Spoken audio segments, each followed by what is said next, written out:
Bonjour et bienvenue pour cette nouvelle vidéo. Ça fait un petit moment déjà que j'ai pas posté de vidéo, puis j'étais pas forcément inspirée, mais là aujourd'hui, petit vent d'inspiration. J'avais envie de parler en fait de comment on pourrait trouver des idées, des solutions pour en fait entretenir sa maison, mais de manière énergétique. Parce qu'effectivement, on laisse nous, déjà dans une famille, il y a déjà un micmac pas possible parce que on a tous nos vibrations, on a tous notre champ d'énergie, notre empreinte énergétique dans la maison, dans un lieu. Donc forcément, quand un membre de la famille vit une colère, un autre une tristesse, et puis nous, on n'est pas super bien non plus, ou peu importe, c'est quelque chose qui se ressent dans l'énergie de la maison. Et ça dépose en fait énergétiquement des empreintes dans le lieu, des mémoires dans les murs, comme des ondes qui flottent comme ça hein, dans le lieu, des formes d'énergie qu'on ne peut pas voir. Et puis, si on ne prend pas la peine de faire un petit peu le nettoyage énergétique de temps en temps, ça fait que si on ne nettoie pas, on se retrouve à avoir des grosses disputes tous ensemble, à avoir une mauvaise ambiance dans la maison, on sent que ça joue pas, on n'est pas bien, ou on est tout démotivé, ou carrément on n'a pas envie de rester chez soi, puis on a juste envie d'aller ailleurs, parce qu'on se sent pas bien chez soi, là c'est qu'il y a un petit souci. Ça veut dire qu'il faut nettoyer. Donc, moi j'ai, à force de développer cette sensibilité et d'être dérangée et d'avoir des ressentis, j'ai pu essayer de trouver des méthodes vraiment simples pour le nettoyer le mieux et le plus efficacement possible parce qu'on ne va pas non plus passer une demi-heure par jour à nettoyer, on est d'accord. Déjà ouvrir régulièrement vos fenêtres, laisser circuler l'air déjà d'une chose hein, et puis on peut même y mettre une intention en disant voilà tout ce qui a besoin d'être nettoyé de partir maintenant ça sort, toute énergie sort de cette maison et on laisse sortir tout ça. L'utilisation des encens aussi, mais moi vous savez qu'à chaque fois que j'allume des bâtonnets d'encens, en fait je prends le bâtonnet et mon papa qui commence lui à avoir changé de sa religion, qui est croyant bouddhiste, me dit que là-bas c'est toujours bâtonnet d'encens par chiffre impair. Attention, beaucoup brûlent les encens par 3, 5, 7 par chiffre impair, alors ne me demandez pas pourquoi, c'est leur croyance, ou cherchez vous-même à comprendre pourquoi on le fait. Mais enfin ça se fait. Donc moi je prends mes 3 bâtonnets d'encens ou mes 5 bâtonnets d'encens, je les brûle, mais juste avant de les brûler en fait j'ai mis une prière.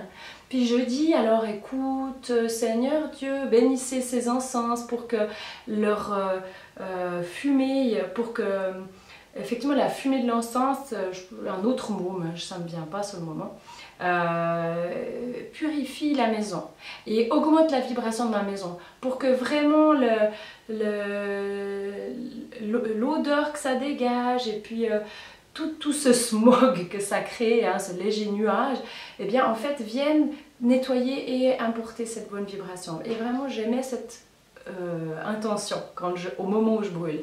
Puis après je vais les poser dans des points stratégiques de la maison pour que ça englobe une bonne partie du lieu. Pareil pour la sauge. Avant de brûler votre sauge, mettez une toute petite prière sur la sauge et vous dites que vous demandez à l'univers infini ou à ce que vous croyez hein, de venir comment dire, comme se placer dans votre sauge, comme si toute la conscience de l'univers, comme si toutes ces belles énergies, le monde spirituel venaient vous aider à faire que cette sauge purifie véritablement encore plus le lieu, viennent vraiment nettoyer toutes les traces énergétiques. Et au moment où je nettoie, eh bien je prie. Hein. Si je passe avec mes encens ou si je passe avec ma sauge, eh bien je dis à haute voix, je demande à ce que la sauge nettoie ce lieu, purifie toutes les mémoires qui sont dans les murs, toutes les empreintes énergétiques laissées par des personnes, que toutes les mémoires aussi des engueulades, quand on s'est fâché ou quand il y a des énergies de colère qui ont traîné. Vraiment j'y mets l'intention et j'imagine que tout ça se nettoient. Donc d'abord on passe avec la sauge dans toutes les pièces, dans toute la maison. Alors effectivement ça peut sentir fort, donc faites-le peut-être quand vous êtes seul, pas quand il y a toute la famille, parce que moi je peux vous dire qui râle quand je fais la sauge. Tout le monde qui dit que ça pue, c'est pas possible. Alors j'évite de le faire quand ils sont là. Donc faites quand vous êtes seul, peut-être mieux. Puis une fois que vous avez passé partout, ben, vous ouvrez tout grand. Et puis vous imaginez que tout sort. Allez, sortez toutes les énergies. Puis s'il y a des trucs qui traînent, qu'ils aillent ailleurs, mais pas chez vous, dans votre lieu, qu'ici, c'est un lieu de lumière et d'amour, et que c'est tout ce que vous souhaitez, que vivre dans un lieu de lumière et d'amour. Vous pouvez aussi écouter de la musique douce. La musique, c'est une onde de forme. Hein? Forcément, si on pouvait filmer, quand vous écoutez de la musique, ben, on pourrait voir des mouvements comme ça. Puis si vous écoutez de la musique assez violente, ben, la maison va être stressée, tout le lieu va être stressé. Donc écoutez de la musique douce, des chants par exemple, pourquoi pas. Moi des fois j'écoute des chants grégoriens où je mets des chants des moines tibétains ou quelque chose qui a une vibration qui va vraiment venir purifier mon lieu, amener une bonne énergie, que cette belle énergie, eh ben, elle vibre à un moment, ça reste dans le lieu. Ça c'est chouette aussi. Et puis, qu'est-ce que vous pouvez faire qu'est-ce qu'on peut faire d'autre? Bah, diffuser des huiles essentielles, bah, bien sûr. Du citron, par exemple, parce que le citron, bah, ça purifie l'aura, c'est purifiant. La lavande aussi.